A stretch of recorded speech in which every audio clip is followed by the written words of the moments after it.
ভবিষ্যৎ থেকে আসা এক অচেনা মেয়ে রাতারাতি এক ভিখারি ছেলেকে কোটিপতি বানিয়ে দিয়েছে। আসলে যখন মেয়েটি আবর্জনার মধ্যে খাবার খুঁজছিল তখনই একটি ছেলে তাকে দেখতে পায়। মেয়েটি প্রথমে তার হাত মোচড় দেয়, তারপর তার গলা চেপে ধরে, খাবার চায়। বেচারা ছেলেটির তো ত্রাহি অবস্থা হয়, তাই সে তাকে একটি রেস্তোরাঁয় নিয়ে গিয়ে খাওয়ায়। ছেলেটি মেয়েটির হাবভাব দেখে বিরক্ত হচ্ছিল, কারণ দেখে মনে হচ্ছিল মেয়েটি ৭ জন্মের উপসী। সে কলা না ছিলেই খেয়ে ফেলছিল এবং ১০ জনের খাবার একাই খেয়ে ফেলেছিল, কিন্তু তবুও তার পেট ভরছিল না।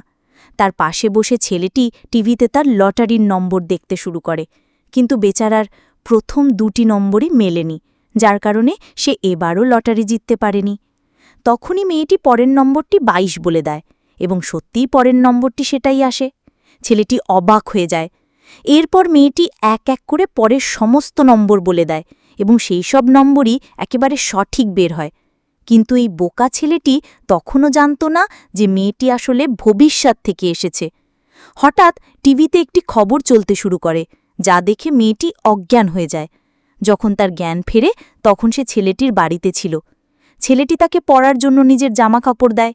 মেয়েটি বুঝতে পেরেছিল যে ছেলেটি তাকে অনেক সাহায্য করেছে, তাই সে চলে যাওয়ার সময় একটি লটারির টিকিটে সব সঠিক নম্বর ভরে চুপচাপ তার জ্যাকেটের পকেটে রেখে চলে যায়। যখন ছেলেটি শৌচাগার থেকে ফিরে আসে তখন মেয়েটি উধাও।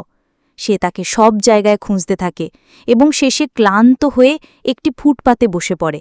তখনই একজন লোক তাকে ভিখারি মনে করে কিছু কয়েন ফেলে দিয়ে চলে যায়। ছেলেটি প্রথমে তার উপর রাগ করে, কিন্তু তারপর সেই কয়েনগুলো তুলে নিজের পকেটে ভরে নেয় এবং তখনই সে সেই লটারির টিকিটটি পেয়ে যায়। কিন্তু এখন সমস্যা ছিল যে টিকিট জমা দেওয়ার জন্য মাত্র ১০ মিনিট বাকি ছিল। সে সঙ্গে সঙ্গে কাছের একটি দোকানে ছুটে যায়, কিন্তু সেখানে মেশিনটি সরিয়ে ফেলা হয়েছিল। সে আর কিছু না ভেবে আরেকটি দোকানের দিকে দৌড়ায়। এখন মাত্র ১ মিনিট বাকি ছিল। যেই সে টিকিটটি দেয় তখন জানতে পারে যে তার কাছে ১০ টাকা কম আছে। টেনশনে তার মাথা কাজ করা বন্ধ করে দিয়েছিল। তখনই তার নজর টেবিলের নিচে পড়ে থাকা একটি কয়েনের উপর পড়ে। সে তাড়াতাড়ি সেটি তুলে কাউন্টারে জমা দেয় এবং শেষ মুহূর্তে তার লটারির টিকিটটি জমা হয়ে যায়।